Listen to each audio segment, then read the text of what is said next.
And we're live. We are, and we've not got a serious boy, so we've been just Yes. tin-wagging, forgetting that we should really press the button. Yeah, I was having a good time there.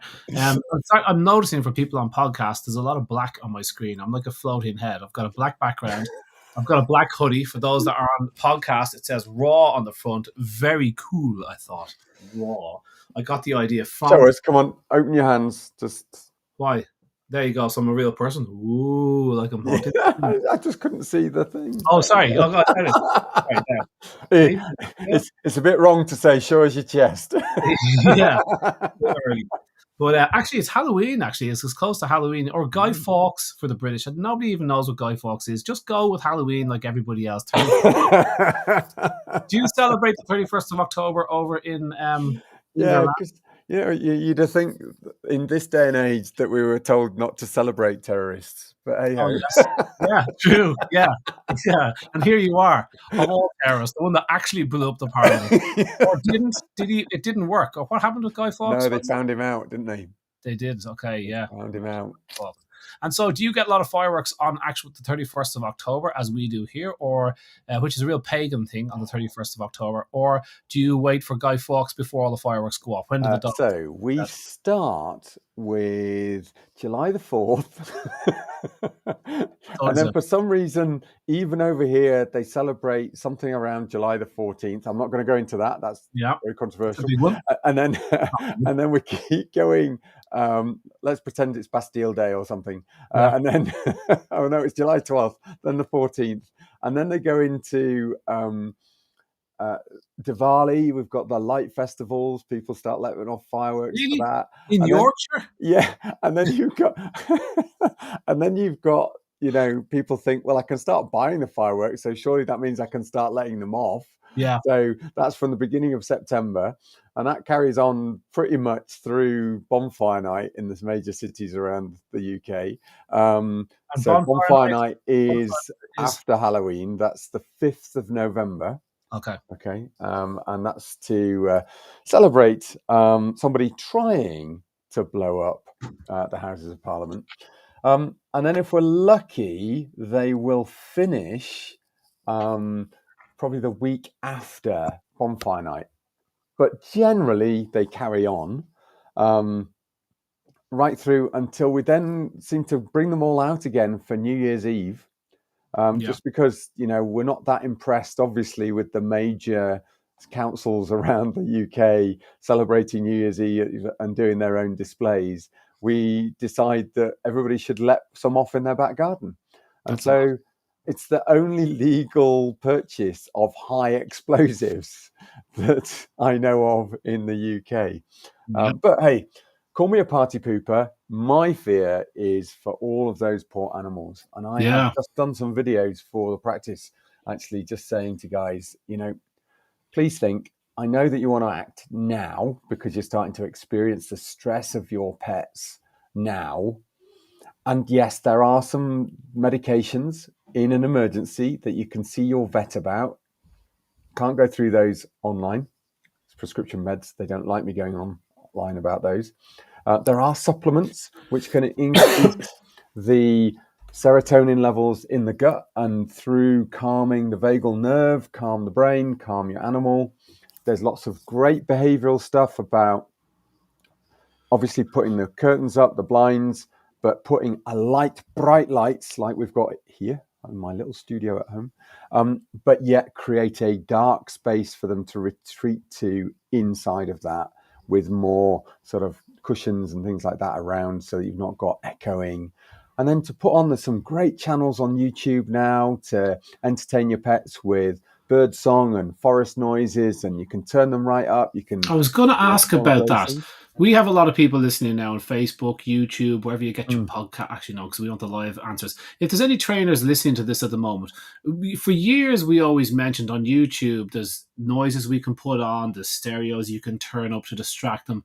Does that stuff... I heard a couple of kind of negative bits about that. I can't really remember what they were. There was always a CD that we used to use in guide dogs called Crash Bang Wallop, and it was a way to desensitize the dog to some common loud noises.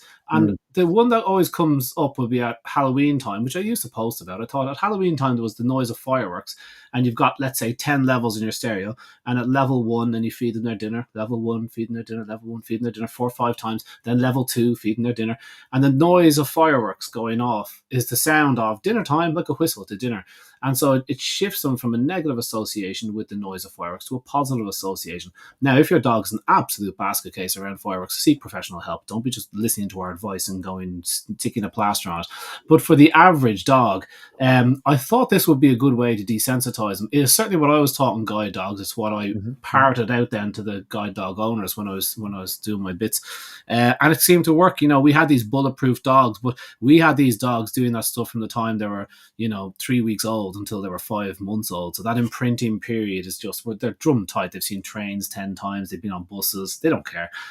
Other dogs, first time they've heard fireworks, they could be a year old.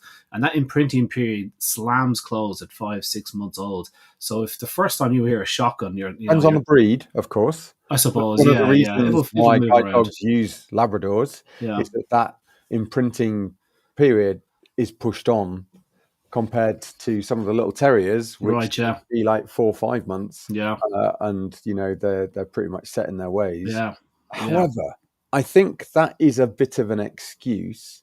I think it is possible to habituate older dogs with positive reinforcement, but it has to be very gradual, and now is not the time to be doing it. This good point. 6-7 months in advance you have to be doing, and you have to be really careful with those volumes. That it's almost barely audible when they start, especially for the really scared ones, reactive. And the problems are that many of the anti-anxiety medications will interfere with that learning process because it effectively wipes their short-term memory. So some of those can be great in a crisis to give, and so that they don't remember the fearful moment. But it's really bad to try and give something like that whilst you're trying to train them, because they won't remember the lesson. Yeah. That's good. That's a good point. You see these Facebook posts rolling out a week before fireworks times. It's like, that won't touch the sides of the issue. But maybe for next year. My nurse rolled her eyes when the opening line to my video was, "If you're watching this video now, you're 6 months too late." You should have been doing this, and then had to go on about the other emergency things. But that counter conditioning thing is a thing. So dogs have this yes or no kind of setup to their brain that we can exploit to shift a negative association with something to a positive association, and people do it. A rescue dog that's had been hit with a broom, and there's ways you can get around that so it's not terrifying for the dog every time you go to sweep your floor. So there's definitely things you can do. And it's the same with a dog that's had a sore ear for a lot, and you're going to put eardrops in. And the sight of you picking up that medication that he really doesn't like because you touch his ear and it's very sore, that is just like steps. It's like triggers. Bump, there's the medication. She's walking towards me. She's going to grab my ear. And maybe men can be a little bit more gruff with that approach than perhaps women in the family. And I don't mean to stereotype. It's just a fact. It's just how we deal with things. So when it comes to the dog that's terrified of the eardrops, there is ways you can counter condition them, such as a different eardropper bottle. But this time you just pick up the eardropper bottle and throw them a piece of meat, and you walk away. Pick up the eardropper bottle, throw them a piece of meat, walk away. Pick up repeat it. And so eventually, when you put your fingers on that eardropper bottle, their tail wags because it means treats coming. And eventually, then you walk towards them with the bottle, put it back, throw them a treat, and you step until eventually the dog is lying there, and you're holding the eardropper over his ear, and then you walk away. You didn't put anything in his ear. You walk away, he gets a piece of meat. So that's a real yes-no thing that you can exploit in the dog. But like Bren is saying, it takes time, and, get a trainer, guys, 50 quid, 100 quid to have somebody come out that can do this, counter condition them to the sound of the doorbell. You don't have to listen to this stuff for 10 or 15 years. You can really get on top of it, or at least take the edge off so people just don't go bananas because the dog goes mad. He's just waiting for that doorbell to go off, or the postman. There's things you can do that you can put in place, but the fireworks takes a bit of time for sure. If you try and sort it out now, you'll be onto a loser. But there's definitely things you can do. Happy to hear from the trainers though. Please put your comments in there, guys, because me and Bren we're years behind even the last behavioural book I read. So it's happy to hear what is You're not reading behavior books. Give me a break, Brad. When is the last? Ugh, it's just those eyebrows. For those on podcast, Bren is shocked that I'm not reading behavioral books. Are you not keeping up with your CPD, young I mean, man? I mean to. Biology and the things kind of took over more so than the behavior. But I loved it at the time. But then things move on fast, and the training moves on, and the skills move on, and you're a caveman when you try to talk about training now. So I tend to just to listen to the pros now. Yeah, And get and just to reiterate, that door closing 6 to 9 months, depending on the breed, and slightly earlier for some of those breeds, is really about the socialization, habituation, getting used to those everyday sort of moments. I think there is always a space for sort of empathic behavioral training working. Otherwise, we wouldn't be training gun dogs to pick up birds and things like that, when they're 1, 2 years old.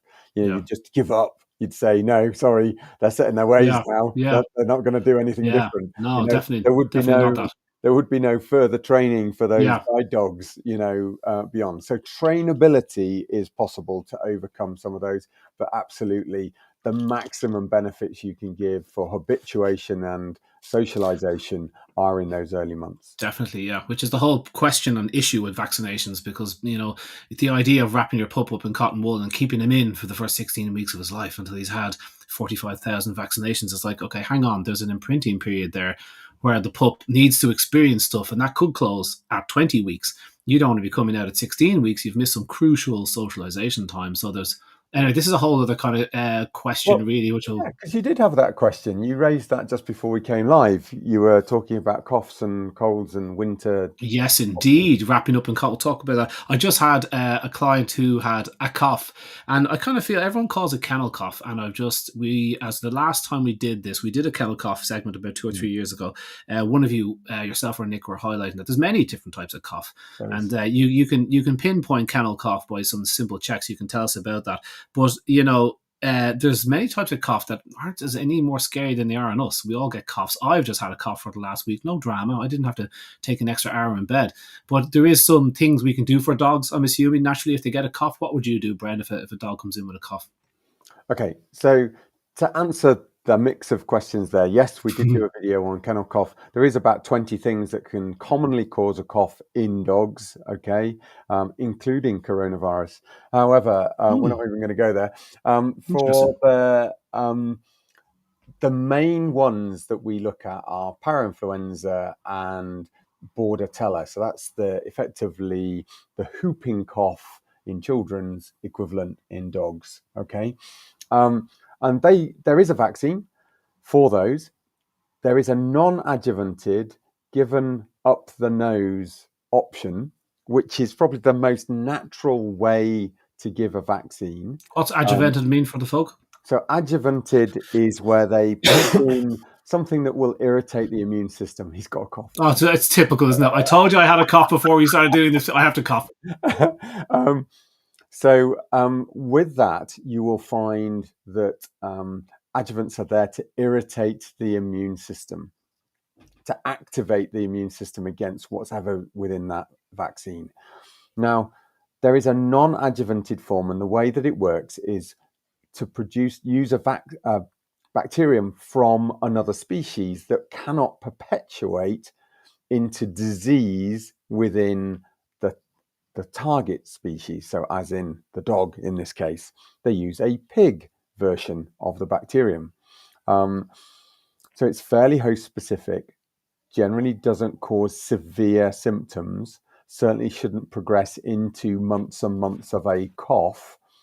However, it does mean that is a live bacterium that can effectively go through a few cycles and can be found in the sputum of those dogs which have been vaccinated. So we would sort of expect it. And to some degree, it could be passed to other dogs within a small group. And therefore, vaccinating one could end up vaccinating the group. But it should not progress to disease.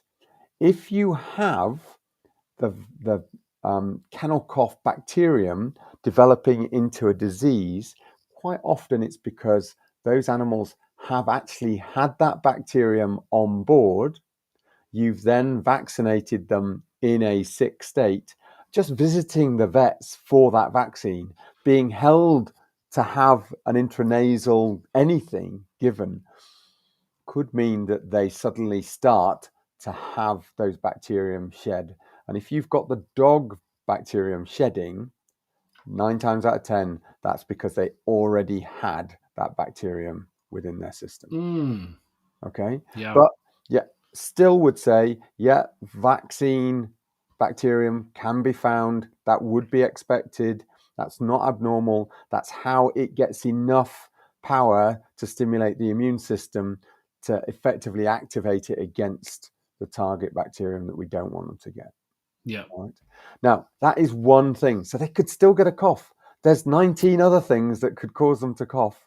And we can't sort of say, that's why kennel cough is the wrong name.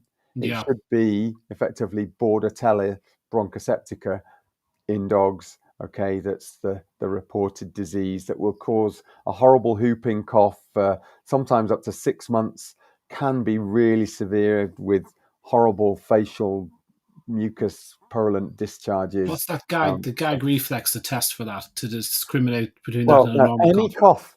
see, that's another little myth. No, Any cough that causes throat irritation, you can elicit a cough by tickling here. I thought that was unique. No, it's just that in some cases, I mean, God, you put chili powder down your throat and do that, your cough. Yeah, Bren's just pinching his throat there for the podcasters. So, It's like a little pinch of the trachea is what I thought. So tracheal pinch reflex just suggests that there is a lot of irritation within that airway. A collapsing trachea could do it. Right, So yeah, of course. Don't go pinching the trachea. If you've got a collapsing trachea and you do that hard enough, you'll make them cough. It's not helping. But they could end up just suffocating at the same time. Yeah. So not a good idea. That's bad. Just be really careful. But it is something that might give you an idea. Do they have a sore throat around that? And if so, if they've got a temperature and a sore throat, sometimes we can, in good dogs, open their mouths. I do talk to my patients and often say open wide, and they do oblige, and it's great when they do that because the owners think you're brilliant. But it's more a case of, I think, intent, and people, the patients get that. And you can look at their tonsils, and if their tonsils are huge and purulent, then you've got an idea they've got something going on. If it's something you're not expecting, you can do a swab and get that identified as to whether it's that particular Bordetella bacterium. But most of the time, it's just like with us. Chicken soup, give them lots of TLC, okay? Sometimes just something to bring their temperature down. Some great remedies in using things like Drosera, and the other ones is Sponger Toster.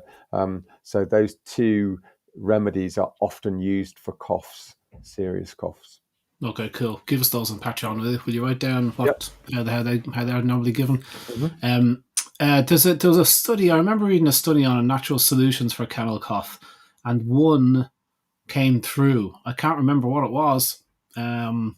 Likely something like garlic and ginger, or one of those kind of mixes of herbs, but I don't want to wade into this because I don't have it ready. So Echinacea, I think, came up in one of those. Echinacea, that's always a winner. An immune stimulant. I think anything that's going to help the immune system, soothe the throat, so usually make it easier to swallow. Even honey. Slippery elm. Before, I can hear people shouting, "Not to dogs under a year old." Okay, I've already gone through that myth because in Pakistan, there were 3 infants that died of botulism. Oh yeah, because of having honey as infants under 12 weeks of age. Yeah. And they looked at that's a horrible paralysis that they can get, and it can cause sudden death. Botulism is found in muddy rivers, and if you're not washing out containers appropriately, such as jars and tins, then botulism can stick in an anaerobic environment where you seal that up with no oxygen, and therefore can become a problem for the immune compromised. So they start to talk about this. And then it's sort of perpetuated, and now they're saying so children under 1 shouldn't have honey. So now they're saying dogs, because they obviously are the same, under 1 shouldn't have honey. Yeah. I think that that's yet to be proven. It has gone around all of the health professionals of the world as a thing. But when I researched really hard to find out why, that's all it came back to were these cases of botulism in Pakistan, which unfortunately their riverbeds, as with ours, would contain botulinum. And if you're not cleaning those jars properly and you're just using river water, there is a high risk. Okay. Honey is not naturally rich in botulism. No. You know, there's too much oxygen around. Yeah, and highly antibacterial as well, you would have thought. Yeah. You know. So the coming off the back of that, echinacea, there's a great slippery elm, called slippery elm because it adds like a little mucus lining to your membranes, gut and tracheal membranes and lungs. So it adds a little bit of mucus in there. So if you've got a cough, that might be a nice little addition. Garlic and ginger in doses that I'm not quite sure, depending on the size of the dog. How would you give echinacea to the dog? So echinacea will often come as an alcohol extract. And so for many, so the typical Bioforce one that you get in a pharmacy, you will know if you put drops on your tongue, it will tingle really, quite strongly. And many people would say, oh, that's a good tincture. But you put on 40% plus alcohol onto your tongue, it will tingle quite strongly. And so it's really important, if you're going to use an alcohol extract of those herbs, that you effectively make a tea with it. So pour in, if you only want to use a few drops, an egg cup of boiling water. If you want to use a little bit more and use a couple of mils into food or anything like that, half cup of water from the kettle boiling. Put in your few drops or a couple of mils of the tincture. That's a good idea. Steep for a good 2 to 3 minutes whilst that cools. That should evaporate off the excess alcohol, and that allows you then to start using that aqueous solution, that water solution, as a tea to stimulate. Nice. What about dried echinacea? Is that not an option? It is, but quite often the downside to dried herbs in the UK, and I think actually around the world, is that they are offshoots of herbal extraction. So what they'll do is they'll put the herb into an extract situation, create the alcohol drawing off everything. Get the goodies out, yeah. And then what they'll then do is sell the remaining herbs as a cheap alternative. And I think you've raised this with the whole green-lip mussel. Yeah, it's a concern. Yeah. Oh, I never thought about that with herbs. God, you just don't know what you're getting. So that's where you're looking to you've got to do your due diligence and look at good quality herbalists, what they're producing, somewhere that's reliable. Places like iHerb will do some of that work for you. You'll have Door West Herbs. They are one of the foremost herbalists in the UK. Before they were making pet stuff, they've decades, if not half a century of herbal history behind the family that do Door West Herbs.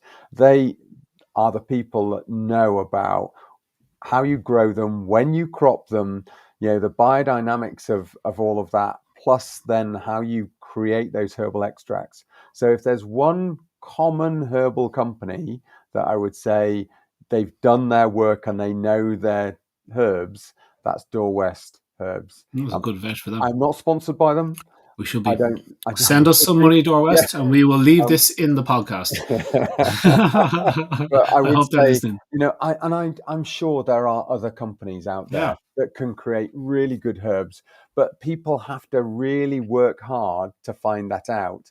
And I know for the work that I do with Bella and Duke, oh my word, some of the stuff that we were sent through as options to go in the amount that you have to do to filter out the dross before you actually plump for one of those, that's what you want your company to be doing. Do you remember Rita Hogan saying, when we just met her there last week, we're over in Steph's pet pantry there doing a bit, but Rita was saying, when were the herbs picked, during the day, at nighttime, were they picked by happy people? That's what Nick's talk was on one time up in Helsinki, and it's like, what? This is stuff? And he goes, yeah, it's all energetics, and it's like, it's way into the reeds for a lot of people, because it's very hard for people that don't ever enter these conversations to even think that would be a thing. I was going to grab you a book off there. There is a biodynamics farming book, but actually the herbal materia medicas actually stipulate where the herb was grown, when it was cropped, what the phase of the moon was, who picked it, how they would then before, so before the actual preparation of the product, it was all of that stuff that came in, what the seasons were like. This is so important. This is lost, because somebody comes along and goes, oh, I can actually purchase 10 tons of that from that country in that environment. It grows 20 times faster over there. I can get 4 crops a year, and I can wrap it up better than she can, and I can charge 10 times more. And fancier label. Before you know it, on the tin, genetically, it's the same thing, identical. But is it the same effectiveness? That's the question. Yeah, it's interesting. There's a whole world of stuff I really don't know about. I'm sure Rita was here; her tail would be wagging furiously to make some comments. So, like, what about like echinacea as like a winter thing? Do they give that to dogs as a prep? Is there things you can give to make dogs a little bit more robust in wintertime? Is there anything that you would change about the dog's bowl? I'd like to say yes at this point, because I know things I can rattle off. I know what we're going to say here. But I actually don't add in, bar the few supplements Studs is getting to keep him together, because he's got this, I feel like his back could do it a bit of help. Sprouts, because that's seasonal. Seasonal veg. That will come out soon about my plant debate. So I wasn't going to force that. I'm not. There will be a time. Now is not it. I need more time. What about, like, I mean, I want to say yes. Are you going to apologise at some point? Never apologise. Never apologise. Bloody, I was close to a politician today. I have been trained by 20 years of social media. Anyway, let's not mention the war. So would you actually add in anything different to your dog's bowls? Autumn time. Do you recommend it to your clients? Would you say, hey, do you know what's great? A bit of echinacea boost up with vitamin C would be lovely for the dogs? Whoa, back off. There's so much more to consider. And that's actually, when it gets colder, we can consider warmer meats. Yeah, nice. Even warmer dogs, if it's cold weather, if the environment is challenging to them, they will be able to cope with those warmer meats. So often those game meats that we consider wintertime fare actually have a purpose. They are quite warming meats. So You've got other things. The base proteins could be much better. The things that you may not have been able to feed to your dog through the summertime because they're too hot already. And you need to look at that. So certainly meats seasonally, good time to be exploring some of those. Okay. You've then, as you say, some of those warming herbs. Remember, again, they may cope with some of those herbs which they couldn't have coped through the summertime because they are warming. And remember, variety. Don't go giving this day in, day out for the next 3 months because it's wintertime. Give them some variety to go through. So I think we need to turn off the just getting some interesting feedback on the subtitles. Apparently there's some really good subtitles coming up. Hope you're having a chuckle out there, Debbie. Anyway. I don't see them. On what? I have no access. I think there was something about dog's balls instead of dog's bowls. Oh, interesting. Google away. Enjoy that. The warming meats are like, you've got your game meats like pheasant and venison. This is very TCVM sort of stuff, traditional Chinese veterinary kind of medicine. That people say that, warming meats, cooling meats. I know very little about that. I don't actually deploy it a whole lot in my thinking when I'm getting dogs back to health. But I'm sure there's probably something to it because everybody is on side with it. Lamb, venison, lobster, if you want to feed I it. think, we've sort of we threw in that allergy thing that came up, 10 years ago. Everything was about isolation diets because it's an allergy. Yeah. And we know that it's not because it's an allergy. It's because there's a baseline of inflammation going on. And there's so many causes to inflammation that's opening the gut up. But it was really interesting. I think it was 3 years ago, Rita was talking about energetics in foods, and a lot of traditional Chinese medicine bases stuff around those energetics. Foods are one of those things. Don't always agree with where they go because there's quite a lot of vegetation and vegan and vegetarian diets discussed in TCM. Yeah. Purely because on the human side, in traditional Chinese medicine, that's what they would do in certain ailments. They have not changed that across to configuring for our carnivores. Yeah. They have just transposed human stuff exactly onto the carnivores and not thought twice. And that is why I think certain that is where my break is with it. It's like, as ever, I'm totally on side of the TCM. So look, I've seen it. I mean, the practitioners are amazing at sorting issues out. And when it comes to using herbs and medicines, I bet they transfer across. But when it comes to the foods, I look at the dog as kind of slightly different. And I think, okay, there's seasonality and everything else with them too. I'm sure, absolutely. But I wonder, does the food stuff transfer as well?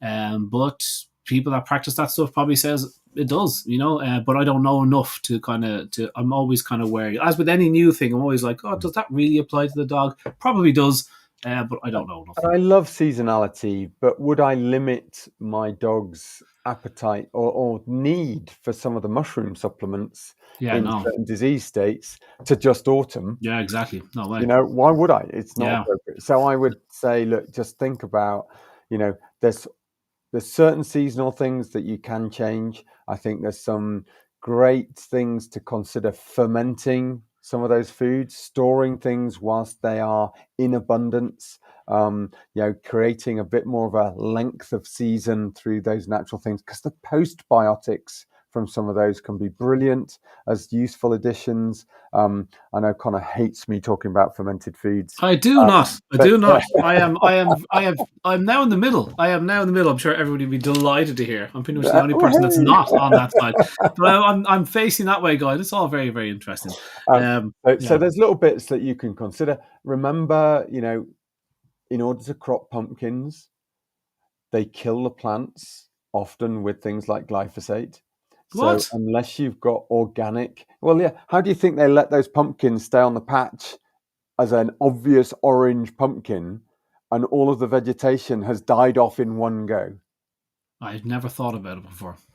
Okay, well, you kill the plants and then those seed pods stand out so that you can go and just pick them up. Okay. God. However, unless it's done organically, where they'll snip the stem. But that's a lot more in, who buys organic pumpkins? I mean, is there Rodney Habib? That's he definitely does. Hi, Rodney, if you're Becker and Habib definitely have organic pumpkins.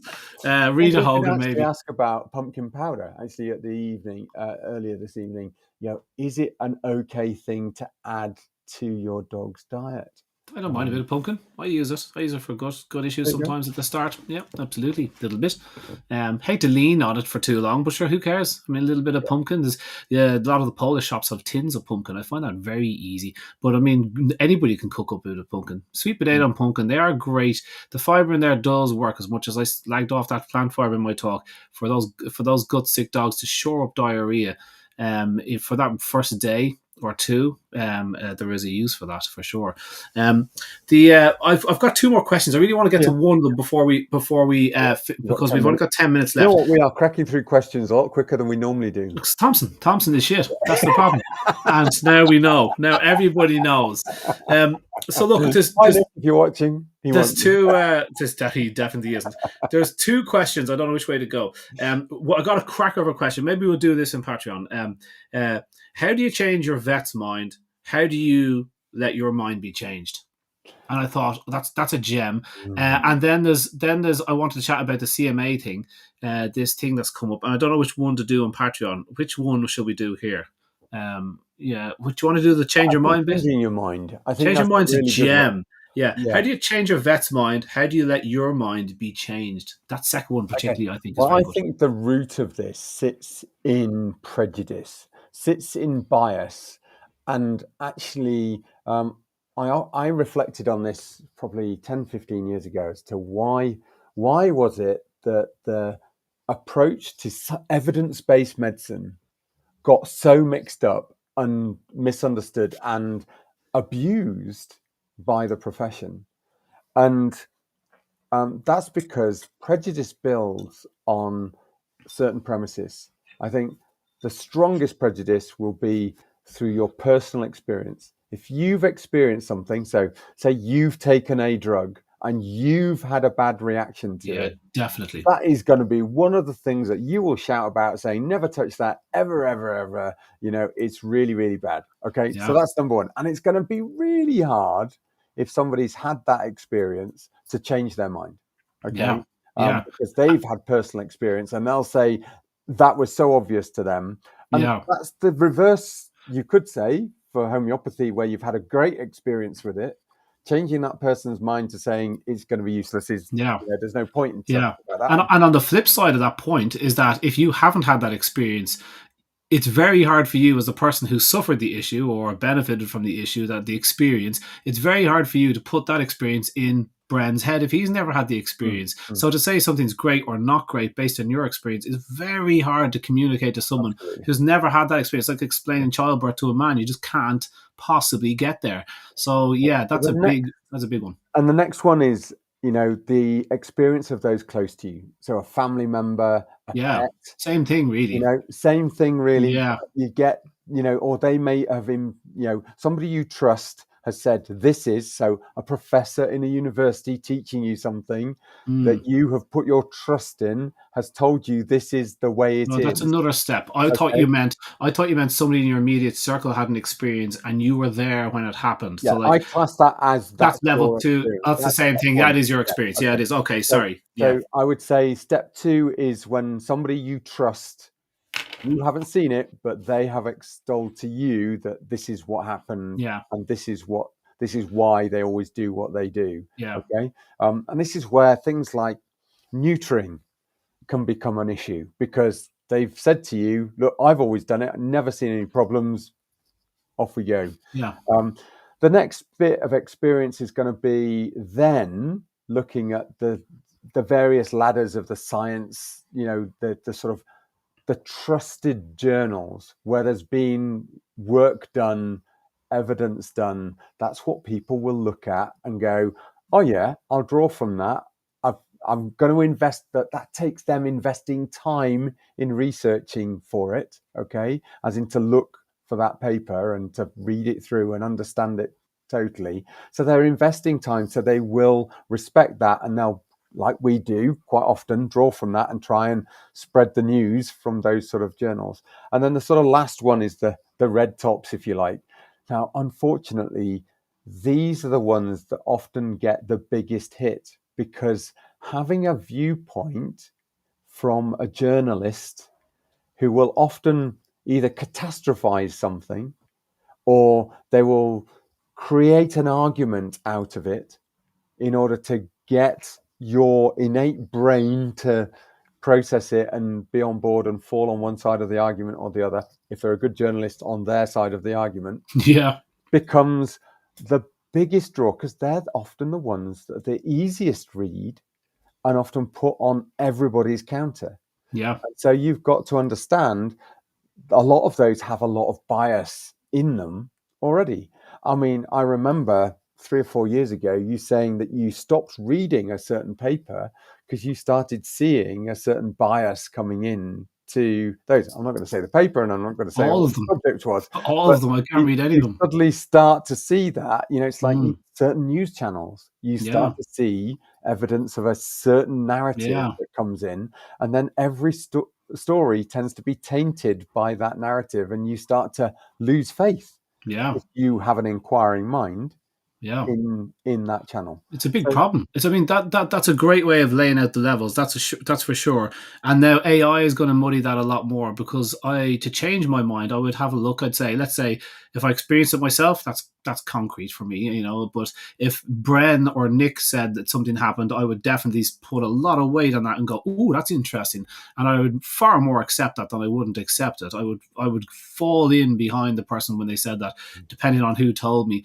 But then I would, if anybody, any lesser a source, no offense to everybody else in my circle of friends, but any lesser a source had said that to me, I would then investigate myself and I'd have a look what the studies say. I'd see who funded the studies, what do the counter studies say, what do the critics say, and have a you look at have their a points. anonymous shielded phone that's never listened to your conversation I that don't you think then anyone does, do they? inquire through Yeah, yeah, that's it. Nobody does. because the But algorithm's already yeah, set but like by the time you research the it. problem is we're all now using ChatGPT and we're using Google. Google's a disaster anyway. It's a dumpster fire. But now you're using ChatGPT and AI is turning itself into a dumpster fire. Very tricky to understand. It's very believable what it says. A lot of the links are nonsense. Now a lot of the videos we're watching going, did I just see our prime minister, punch somebody in the face? And it's like the videos are so realistic. Sora 2 is the name of the software. Like it is phenomenally realistic, and this is as bad as it's going to be. Can you imagine how? I mean, if God forbid something bad happens in London and there's an attack, you won't know what you're looking at. You won't know how many people were injured. You won't know who did it. You'll say, "Did this actually happen?" Everybody will. It'll be very hard to trust what you read. So I think actually verifying how I let my mind be changed is very, very tricky. I want to pick up one good example of this, in my opinion. Let's say you're invested in an idea. We're all invested in ideas. Raw is best. What would I need to see to show me that raw is not, or fresh food is not good for pet cats and dogs? How would I shift my mind about that? I want to pick on a real doozy of an argument. I brought up the carbon thing, the cows bit, when I did my talk in San Diego, and it went down great. I did it with humor, and I said, look, this is the amount of carbon a private jet from one side of the states to the other costs, and look how many cows that is. And that really worked for people, and we all laughed. And I think the humor helps to take the edge off the seriousness of it all. Yeah, but the carbon thing is interesting. It's like for the people that are invested in the carbon bit, as we all are, we all want clean environment and all that kind of stuff, which isn't the same debate. But let's say we were really worried about carbon, as worried as the Guardian newspaper, really seriously worried about this, and it's going to start affecting us because there'll be carbon taxation put in our products and the meat that we consume and all that kind of stuff, and the pet food. So what would you do? What do you need to see before you might change your mind about the effect of carbon? So a couple of things. If you were to see a graph where carbon was going up and the temperature of the earth was going down, you go, those two things aren't as linked as I thought they were. Or if you were watching when what's his name was doing his what was the vice president over in the US, Al Gore, was doing his presentation, and the temperature of the earth, or the temperature of the earth, went up before the carbon went up. Complete oxymorons. That if you think carbon rises at temperature, these things clash terribly with that premise. So it's like, what do you need? I think everybody needs to be aware of this for every position you take on anything in the world, from religion to bloody borders to all this shit that people are reading and screaming about. What do you need to see before you would change your mind about that? I think that's a huge question, and we don't give it time because our feed just says yes or no, and sometimes even when you show someone direct evidence, I just had it there on the page a while ago, show me a study that where raw dog food is completely clean. And I was like, show you a study where it's like made on the Mir space station, which has bacteria on it. I can't show you that study, but you can't show me that study for dry food. And I was wondering the best way to approach it with this girl and kind of say, how do I change her? So I always find myself saying, what do you need to see before you would question your stance on say dry food or whatever it is. And that's a hard one for people to answer. It's hard to shift your mind on the big questions, you know. But we have to, you know, if we do something wrong, or if we go off on one, and we have to backtrack a little bit, as I've done on probiotics, you know, and I've said all this stuff and cutting, you to know. be fair to you, you are very good at when something comes across you and you look at it and you go, oh, what I said wasn't quite accurate. Because often it has 90% accuracy, but Yeah. there was just an element of what you said that needed upgrading. You have the humility to go on and actually say, look, guys, this isn't what I quite meant. And Yeah.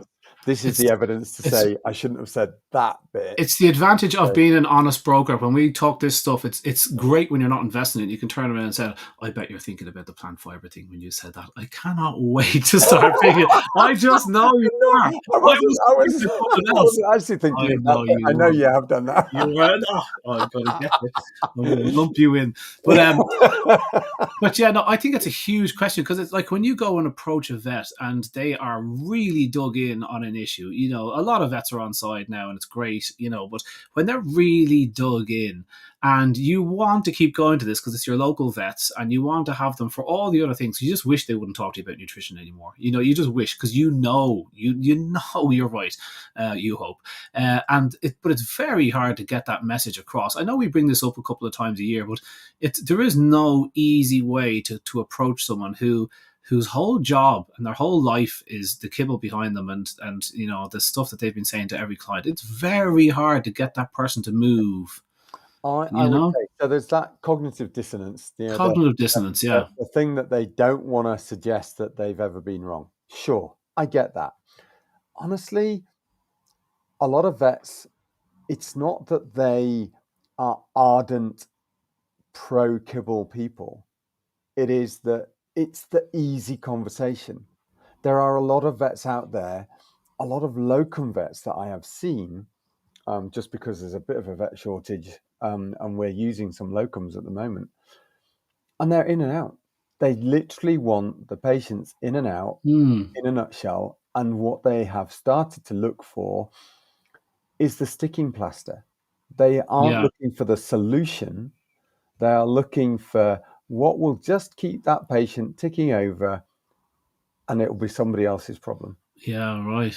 And That's a that problem. becomes the big concern, is unless you've got somebody who's invested in community, invested in that surrounding and the animals there within that community, and they're sticking around, you will have a bit of an issue getting somebody who's invested in looking into how to prevent disease Yeah, in that way, yeah, how to prevent animals getting sick. And I'm afraid to say, look, just because of stressors in our veterinary environment, from, you know, what clients will say to them and how they've expressed themselves to, you know, the CMA reports, yeah, you're going to get less and less old fogies like me that are invested in a community sticking around in yeah, veterinary practice. yeah, Um, yeah. so be careful what you wish for. Yeah, yeah, that is a fact.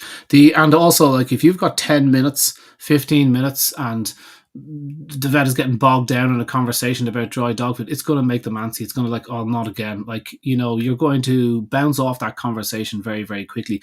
But moving, I actually don't have a very quick answer for people of how you change somebody's mind. I think people need to look at how they let their own mind be changed. Change. And actually, for me, therefore, coming back to that, Yeah, is help them experience. So find a trusted source, find something that's easily accessible for them to go away, read, experiment, self experiment. You Raw know, Feeding Veterinary Society, please just so have a look. And there's a little bit about Raw Feeding Veterinary Society, but I would say, you know, for me, the simplest way to talk to good, common sense health professionals is things like Van Tulleken's book on ultra processed people. yeah, Go and experience. You know, healthy food is not ultra processed. I don't think they'll read the book. I think if you put the book in front of them, no matter how short that book is, you know, Conor, write us a book, show us the evidence. There it is. Not reading that. It's like, No, oh my God. but if you are directing it towards somebody's own health own family, commonly Yeah. conceived ideas of, take it away from the veterinary aspect, look at what it means for them, their family, they've got young kids, what are they doing? Are they 9 times out of 10, these guys are already feeding fresh. Yeah. Yeah. They're already on that bandwagon. Yeah. Instead of you trying to push a big boulder up the hill, it's like, a little tiny tap and the Yeah. boulder is running away with them down the hill of Yeah. them suddenly thinking, oh my God moment. Yeah. Yeah. Or like a lightly cooked food. That's often a nice middle ground. What about lightly cooked food? And tell them you're doing that for a while. Look, you mentioned this. Look, there's no point jumping on Patreon because this is a really important point as well. You said about this. They said about the CMA report. I did a few posts on the CMA report, which Okay. is the marketing authority over in the UK, who was tasked with having a look at potential price gouging by veterinary corporates in the UK, and it had been going on for quite a while. And then they released their report recently. Two enormous: Part A, Part B. Part A, what's up, what's wrong. Part B, what we think might happen. And it was hundreds of pages, particularly in Part A. It was a long old read. I gave it about maybe an hour and a half sitting there, and that was all I could do. Did you, or did you say ChatGPT? Can you summarize? I 100% use a ChatGPT. Absolutely, I did. Absolutely, I got ChatGPT for my leads, and then you go to that section, and you just make sure what you're saying is what you. ChatGPT is very good for interpreting reports because there's the data I want you to pull from. There's no space for it to hallucinate. So if you give it a report, it can pull out. Tell the guys what you mean by hallucinate, because I used that word for the first time, and I had a room full of old vets that were going, what do you mean? It just makes up stuff, and it knows what you want to hear, and it makes stuff up to suit you. So if you said, "Hey, is there any studies showing penicillin as effective as Metacam for pain in dogs?" and then they'll say, "Oh yes, absolutely. Here's 3," and you'll go, "Oh, brilliant! I thought so," because that's why I asked you the question. And 2 of the links are just complete gobbledygook. Could be a link to poor diet in children, and there'll be a link to something in engineering, and you're and you'll chastise it and say, stop giving me nonsense links, I only want studies. Or to give you a link to Metacam, it's nothing about penicillin or paracetamol. So it makes up these lies, and unfortunately for the public that don't go down those each little bit of that, they'll take the link and say lovely. And top government bodies in all sorts of countries are getting caught producing very serious documents where the link is just, well, that link doesn't say that at all. Now, I would say the AVMA and all those veterinary governing bodies, I've caught them myself putting fancy links that don't say that what they think said that. They've always been doing that since time began. People have been pretending that they read the study and they put the study up and pretend the study said that. So what did they think AI was going to do? So exactly. So AI learns bullshit 10 or 20% of the time to make a point. If we're desperate and we really want to win, we will cheat. And so particularly with info, or you just get convinced. Not us, obviously, we don't do that. Not. I would never. But that's so it's learned that, and it can't unlearn that, it seems, because they can't get it right. Now we're on ChatGPT-5, and it's just not improving as quick as they'd hoped. There's actually a plateauing now in AI power, despite what they're selling you, because lots of money invested. Anyway, coming back to the CMA report, I felt it was a bit of a damp squib. I kind of felt like it said, yeah, here's some things that are wrong. Here's some things that we might improve. And they said to the RCVS, here's some things that, it'd be great if this could improve. And it's like, you were investigating the RCVS and you tasked the RCVS with improving some bits and pieces in the sector. I kind of thought that was a bit rich. I thought, well, if there was an independent body that was overseeing the whole thing, but there's no point investigating the police and then saying to the police, these are some things we think you should improve. It's like, well, that's just not how it works. There has to be a body above it that controls it. So I felt like I don't think anything is going to happen here. And then the Veterinary Nurses Association there in the UK just released a piece a couple of days ago saying, the CVS, one of the huge corporates, is now going on the London Stock Exchange after the CMA report. They said, well, that really just shows you. The report came out, all was well in corporate veterinary, and then they released this. So there's a lot of smoke around here. I posted a couple of times about it, and I said, there is some issues here and prices are going up. And then I sat down and had a chat with you, and you made some really valid points. And I know the first one you're going to say. And so let's just have your side of things, Bren, about like prices going up in veterinary medicine as a whole. How do you feel about that?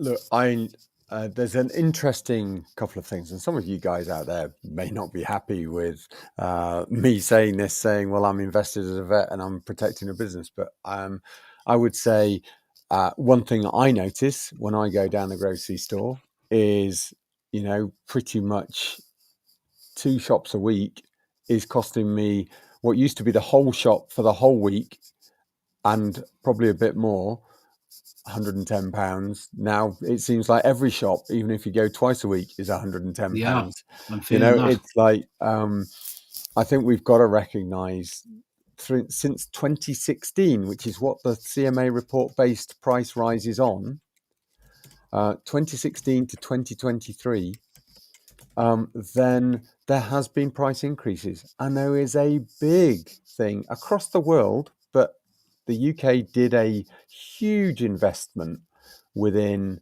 our economy. People thought, this is great. They're paying for furlough. They're protecting us. They're Yeah, pumping money in to protect jobs. That money wasn't coming from nowhere. That was devaluing the pound. So yeah, they artificially raised the overall cost when you went back to work of your food, your energy, your house, your anything that you did, your building works, whatever you were looking at purchasing after that money was pumped in. I believe some people will say they devalued the pound as much as 25% in all of the money they pumped into the economy at that time. Not by pulling out the gold, but yeah. literally by printing That's what paper. happens when you print money. The money is invented, it's printed out of thin air, and the more they print, the more you devalue your currency. That is the absolute bottom line. That's what happens. You can see it in the US, nearly 40 trillion in debt, and $1 trillion every 100 days. It's unsustainable. Cannot keep going on. But the UK has the same issue. Ireland has the same problem. France hasn't returned a positive budget in 50 years since they decoupled from gold. Same as London, same as Manhattan. So like that inflation thing is huge.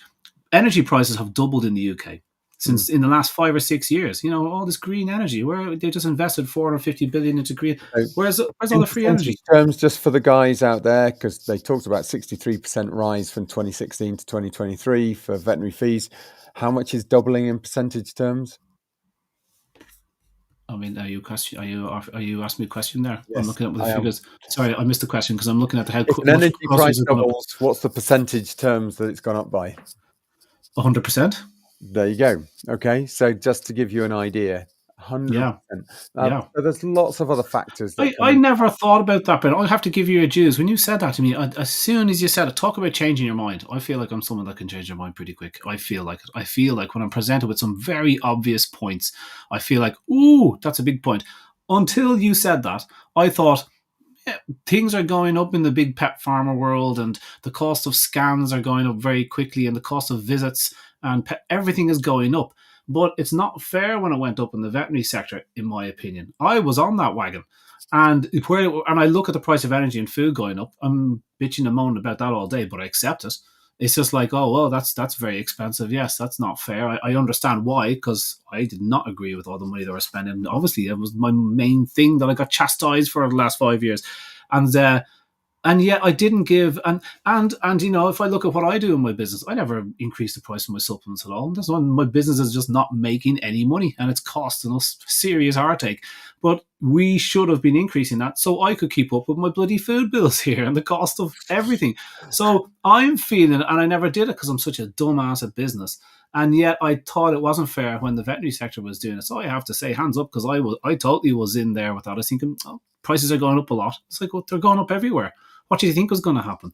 So that's a very obvious, painfully obvious point that makes me step back now from the edge, going, yeah. And look, I admit costs of health are expensive. You want somebody like me to stay behind to do diagnostics at 8 o'clock, 9 o'clock, 10 o'clock at night, sit with your pet through the night, looking after them, be there in the morning, deliver all of the news, look at whatever we need to do treatment wise. I can't do that for next to nothing because I've got to pay the people that are working with me because I can't do all of that diagnostics on my own. I've got to, sort out all of the equipment that we've got to run, the energy to keep that place working at that time. Has doubled in 5 years. And, we've got to just understand, the cost of people's salaries. You've talked about the doctors, the vets have gone up a similar amount and are still lagging behind our health colleagues by at least 50% on expected salaries at the same time in their careers. So you've understand that those costs are going up and they will continue to go up.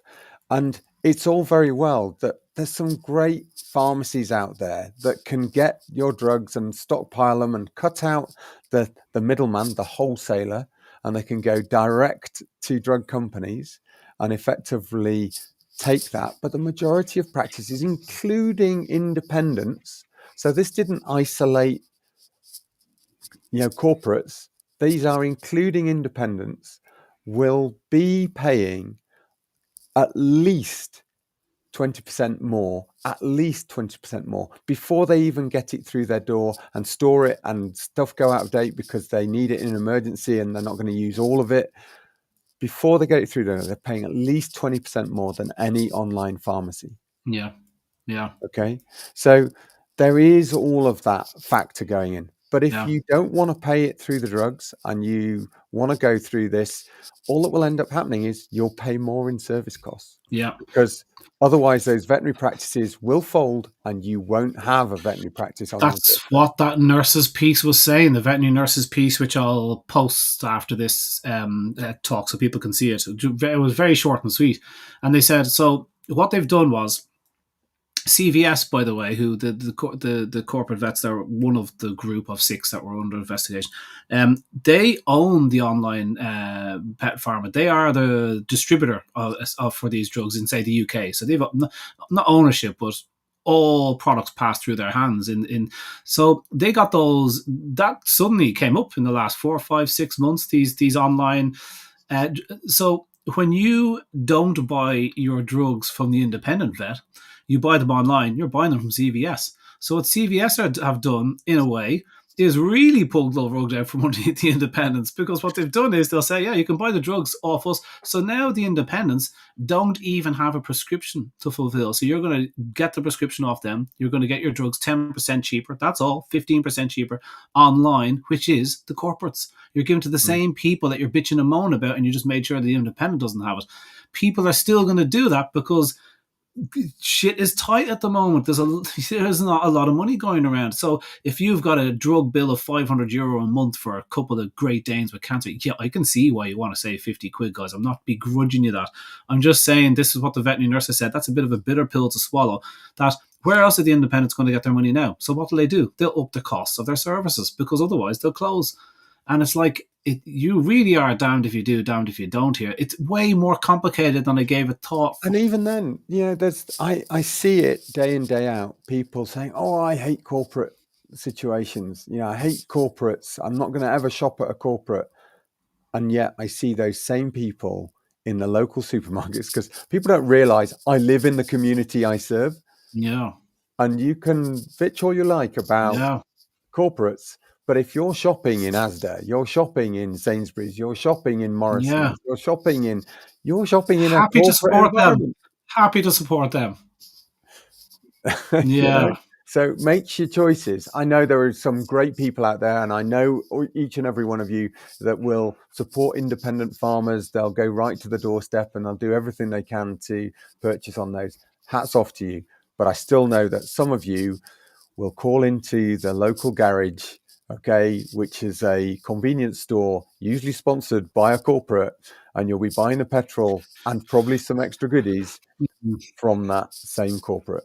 Yeah, it is very, very tricky. I think there's definitely still space to say that I feel like I feel like if the report was tighter, I would say that I'm confident that many corporates would be charging a higher fee for services than an independent vet that's operating out of no offense, but like not a state of the art facility, you know, but if you walk into a corporate owned state of the art facility right in the middle of town, you know, you are going to be charged private hospital fees, and you might not be able to afford that. There is going to be people that can, and they're pulling up, and you know, maybe So is slightly. that not why many of our high streets struggled in the cost of living crisis? Yeah. Because what do you pay for when you shop in a centre of a town?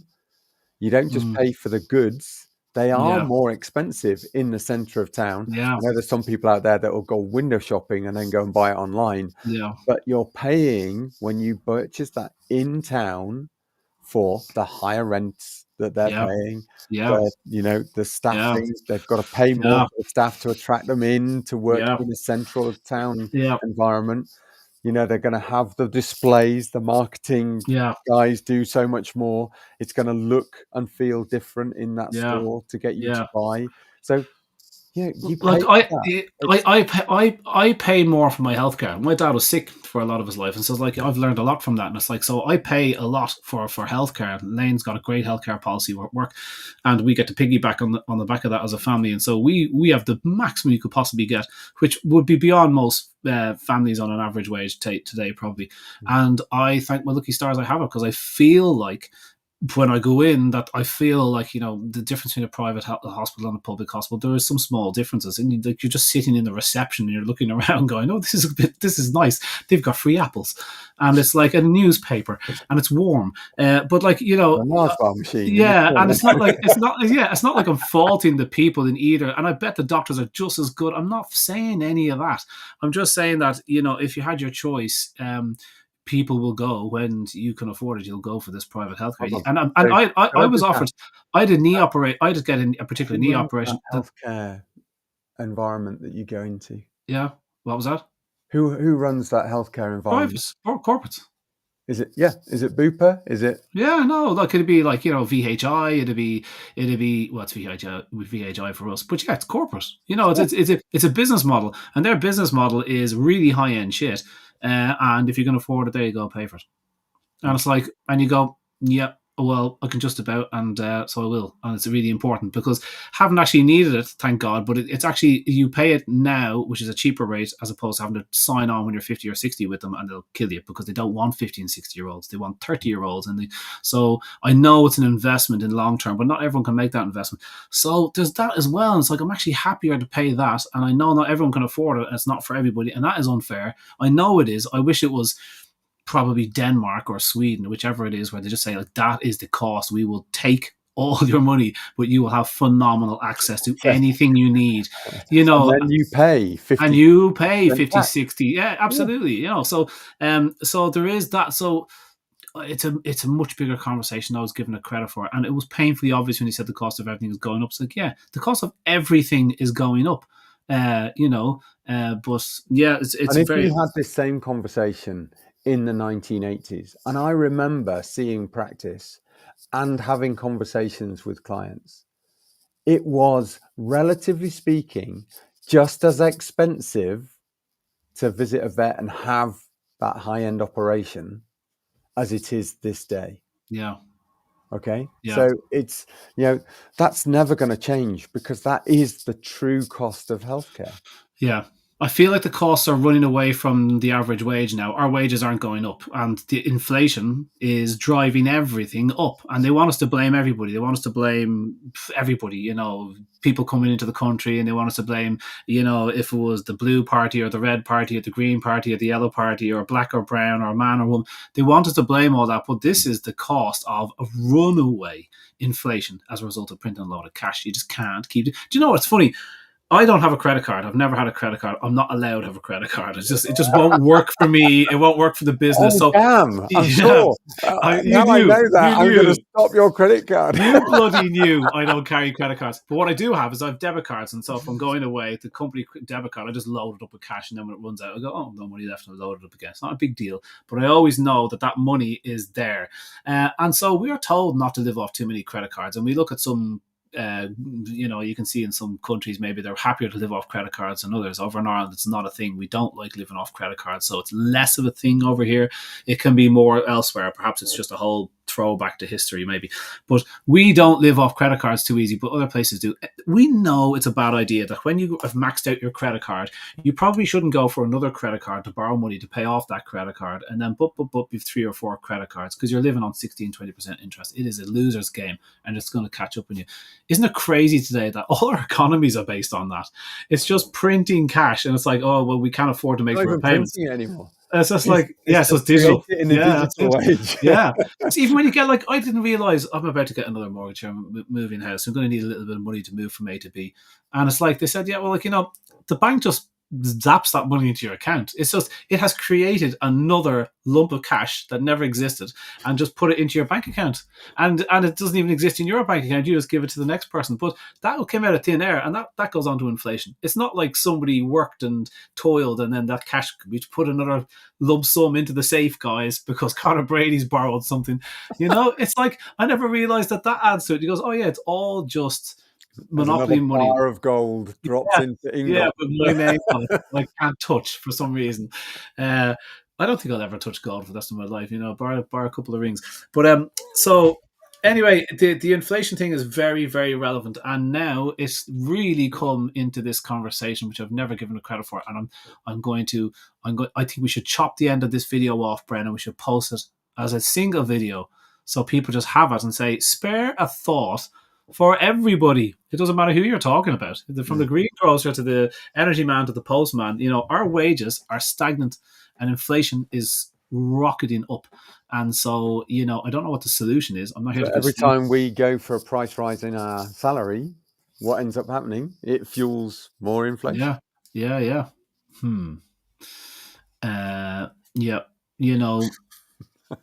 is a doozy. I just can't believe it's so obvious. I can't believe that I never considered that bit of it as a business person. I'm feeling it, and I look at my own business and go, I am just not hiking up my prices enough at all. And that's, I'm charging the same amount for a console I did 4 or 5 years ago. Nice fella. That's what it is. I'm not. No, I am business naive. Big difference. I'm not nice. I would happily would have increased my prices, and someone told me that my money is not going as far. And this is the illusion. So lots of people say, "Oh, that's because you're a nice fella. You're going to give me low cost veterinary care because you're a nice fella. I know you well. Give me low cost." Yeah. The thing is, it's a false economy, guys. You get your vet to do that, and what ends up happening? They can't provide the service in future years. So actually, ultimately, you are driving down your own local vets. Yeah, the chances of them existing in 5 years at that lower cost where they can't meet their bills and their mortgage prices go up and the fuel goes up, and do you know what? I can't run a practice car anymore, so I'll just get the bus to work. It's like, now they don't take a holiday anymore, so your vet doesn't have any time off. They are real things that people don't want to think about because they don't have any holidays either, but it's like, it's just a race to the bottom. And it's like, some of them, they won't have a computer system, so they won't actually be able to really look at how they've improved care over the last 30 years because they've decided, there are vet practices out there that still work on scribbled cards because they wanted to keep costs down. Our maternity hospital, our main maternity hospital in Dublin, when Holly was being born, so that was 7 years ago. Like 7 years ago, which it's not prehistoric times, 2018. Everything was on paper. And it's like they were writing things, and the computers were coming in, and the nurses were there as Elaine, in the middle of trying to give birth with the fluorescent lights on. And there was just engineers, young lads coming in and out going, oh, don't mind us. And it's just like, well, we do mind you. We do. Who's this lad? What is he doing in here? I thought I was the only. And I was like, it was chaos. And the nurse was saying, oh, we're just moving to computers, but they're just ridiculous. What's wrong with the cards? And they were like, myself and Elaine look at each other going, oh my God, you write everything on cards? Is there no hospitals that do this? What are we doing in the public sector? This is disgusting. But I'm only joking, guys. I'm being facetious, obviously. I can't believe everything was on cards. Just to end on a funny thing here, guys. I went away for a couple of days with the kids. No 2 words strike fear more. These words on their own, kids and hotel, both can be very pleasant, but together, a kids' hotel, oh my God, lads, it was an absolute car crash of a couple of days. I have to say, it was just, I mean, the kids had a good time, but it was just horrific. It was like going to Ronald McDonald's house for 2 days. It was horrible. We were in the nice hotel, and we were in there, and we're getting a little bit of washed up and stuff, and in the bathroom, and you look at all the free things. Oh, look, a shower hat, and then it's like, okay, I denude the place. I really is. Elaine would be mortified if she heard me saying this. I asked her, could I take the glasses? There was two really nice glasses. Robbing all the shampoos, conditioners, like body lotion. Who uses body lotion? Like, what sort of weird lotion after a shower? Anyway, I robbed it anyway to add to my collection. And then you're going to put on a load of creamy wax. Who does that? Not me. Anyway, I robbed. I'll give it to my mother for Christmas or something. So anyway, so Zoe's there. She's only 4, and we're washing, and there was soap, and I like soap, but nobody else does. And I take the soap and I say, "Here, use that." And she holds it. She goes, "What do I do with it?" She'd never seen a piece of soap before. And I felt like such a caveman. I was like, "It's soap. You've never seen soap?" I said, "You wash your hands with it." She's there. And I was like, "You wet it." It's like you've never seen a bar of soap before. And it struck me because all our things are pump squidgy things. Like, who has soap? Bar Granny's house. And nobody washes their hands with that tiny little bit of soap in there. So they've never used it before. Oh, the old Lux thing with the magnet in that used to stick to the a magnet. That's very fancy. Have you never seen soap and a rope is about as fancy as we got. You could use the rope as well to get into crevices.